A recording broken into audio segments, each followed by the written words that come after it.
Well, it's 5 o'clock here. Well, a little after 5, about 6 minutes after 5. I'm just getting ready to go home. That's my bike sitting down there. Bit about the place that I work. Oh, let me see. Here, where am I? Well, I'm up here. Hi. See if this thing's still running. It's still running. I'm about 24,000 steps today.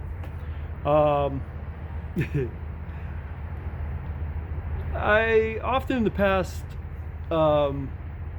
would hide my pain and my injury from my accident. I didn't really bring that into the workplace with me, but every so often I'd start limping. Even here, years and years after what I'm just talking about,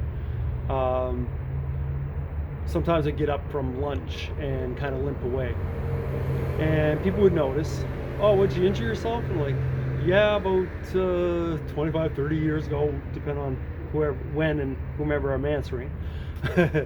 But yeah, I guess it's coming up this year on 35 years now.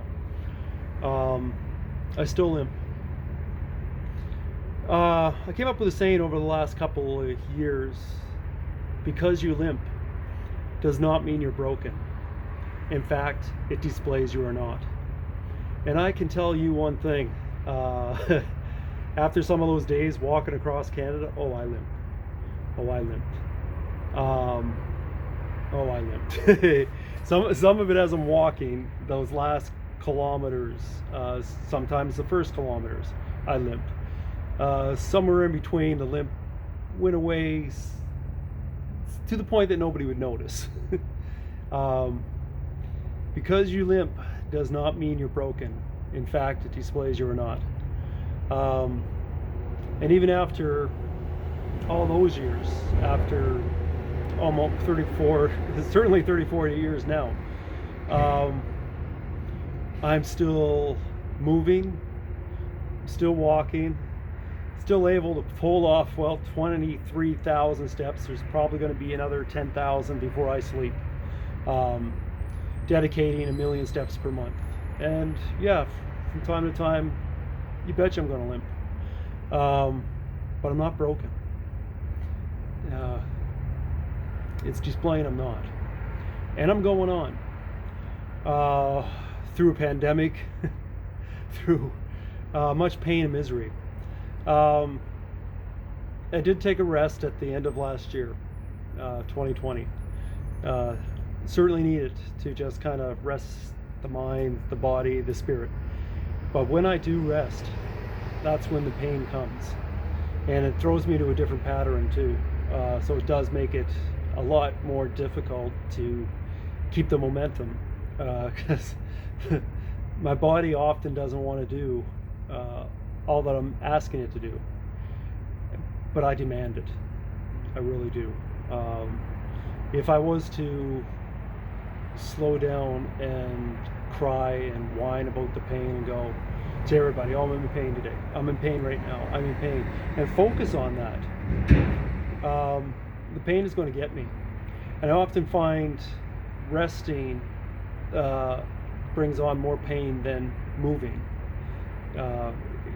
It seems strange to the thought, but we're not a piece of machinery. We really do have to put a constant input into our body to tell it what we require, what we require of it. So I do that, and I push back the walls. That is part of my motto, to overcome the obstacles, to push back the walls, to break down the barriers, to surpass what handicaps.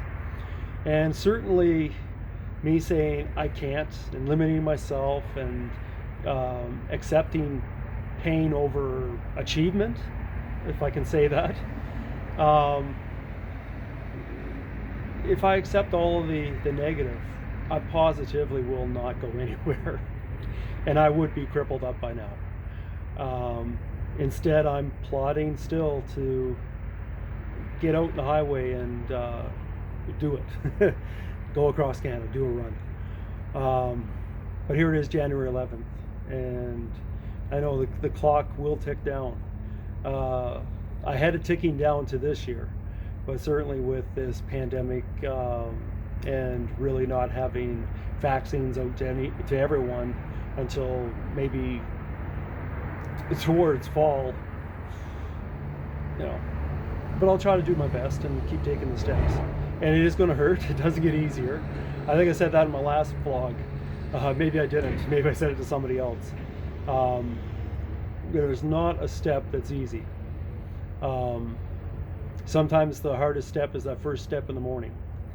But as I said, out in the road and what I discovered, I start every day with uncertainty and end every day with hope. And certainly that's the way it is. Because I know the more I move, the more I'll move others. And I'll just leave it at that. Cheers, folks. And I'm going to say that one more time because it has become one of my favorite sayings. Oh, certainly the more we move others is one of my favorite sayings. But lately, because you limp does not mean you're broken. In fact, it displays you're not. So for those that need to limp away. Cheers, folks. That leads out to the highway, that road.